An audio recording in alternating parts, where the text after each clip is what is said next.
Welcome to the Daily Brain Podcast. A word a day keeps dull conversations away. Let's explore today's term, fortnight. With its multiple meanings, we can spark something brilliant. I've always thought fortnight is such a curious word. It almost sounds regal, Right. like something you'd hear in a royal decree. It does have a certain charm to it, doesn't it? A sense of history. And it's interesting because while fortnight might sound old-fashioned, it's still used in some parts of the world. I'm curious about where it came from. Is it as old as it sounds? It's definitely got some years on it. Fortnight comes from Old English, a contraction of 14 nights. And that structure actually shows us something pretty interesting about how people used to think about time. You see, instead of weeks, the focus was on the cycle of days and nights. That's a good point. I guess in a world without electric lights, the difference between day and night would have felt much more significant. Exactly.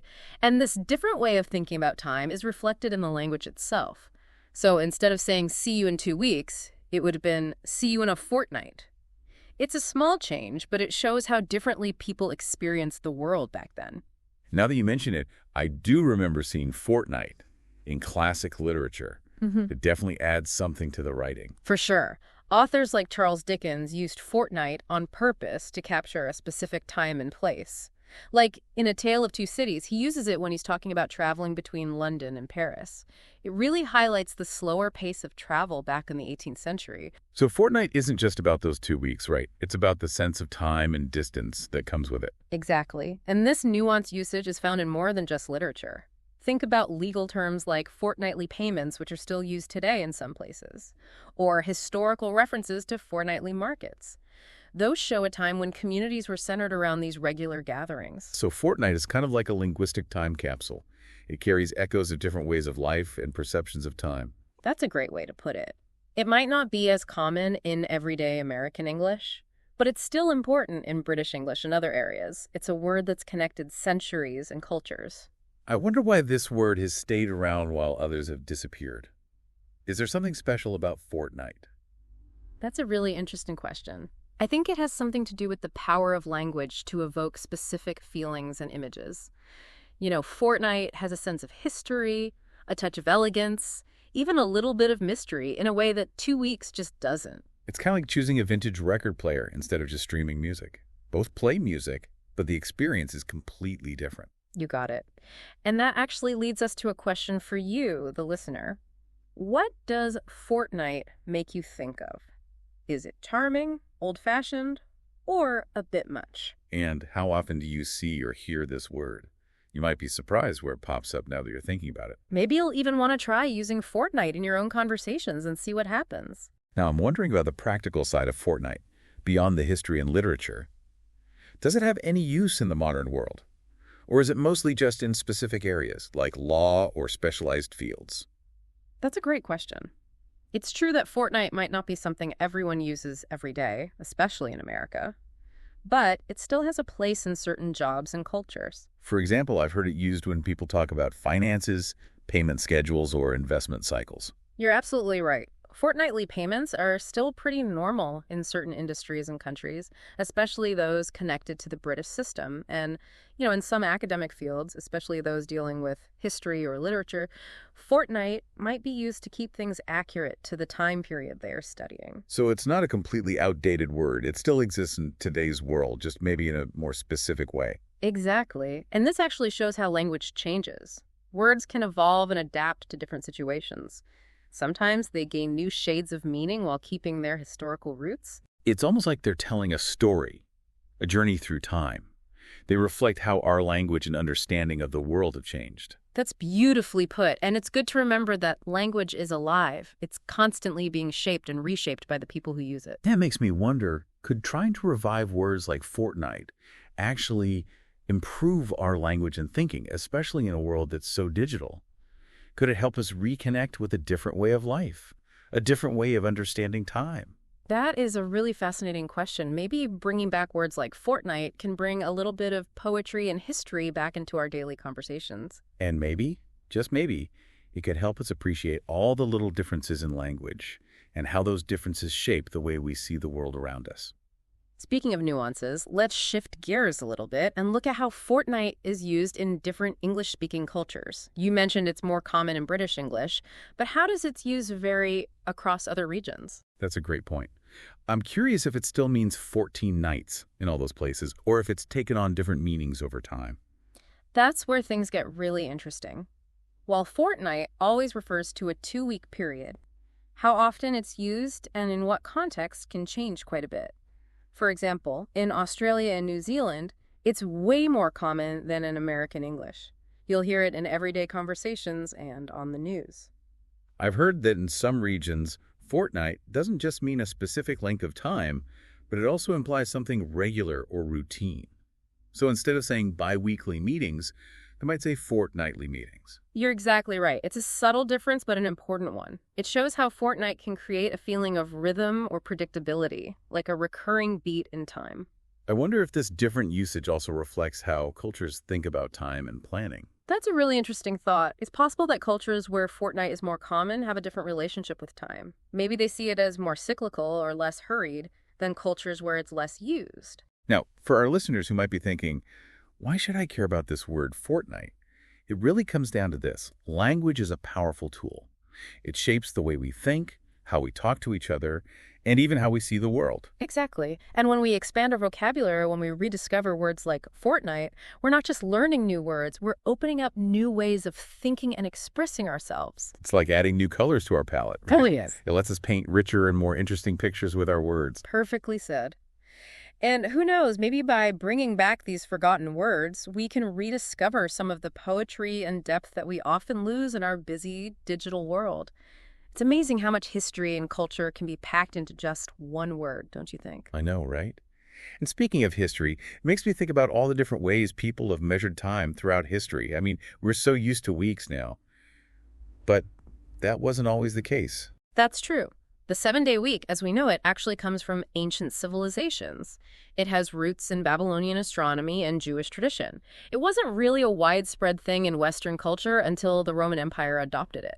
So before that, how did they keep track of time? Was it all just based on the moon and seasons? Well, different cultures had their own ways of doing it. For example, the Egyptians had a 10-day week, and the Mayans had these really complex calendars based on cycles of 20 days.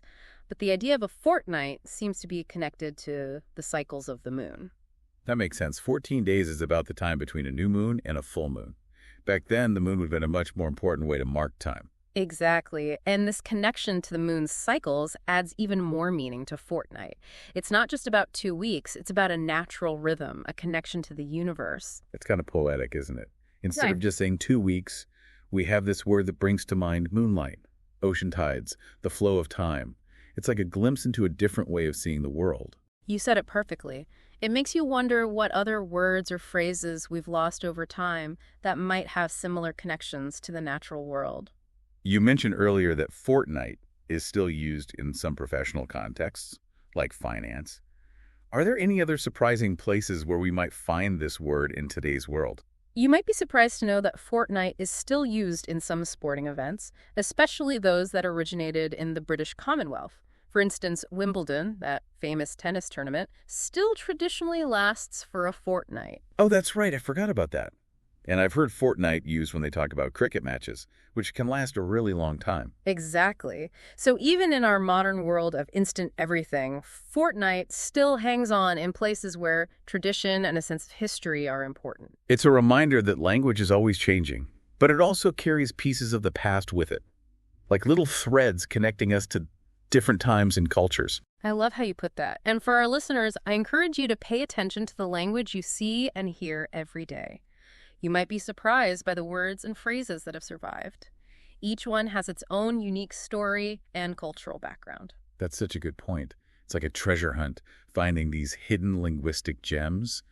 You never know, you might even be inspired to use some of them yourself, adding a touch of history or elegance to your own conversations. Now, before we finish up our deep dive into fortnight, I want to bring it back to a more personal level. We've talked about its history, its cultural importance, and how it's used in different situations. But what does fortnight mean to you, the listener? That's a great question. Does it make you feel nostalgic? Does it make you think about different ways to measure time or different rhythms of life?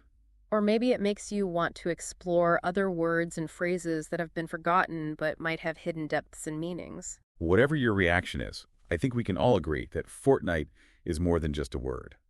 It reminds us that language is alive, it's constantly changing and adapting, but it always carries with it echoes of the past. And by paying attention to those echoes, by appreciating the nuances of language, we can better understand the world and connect with the tapestry of human experience that stretches back through time.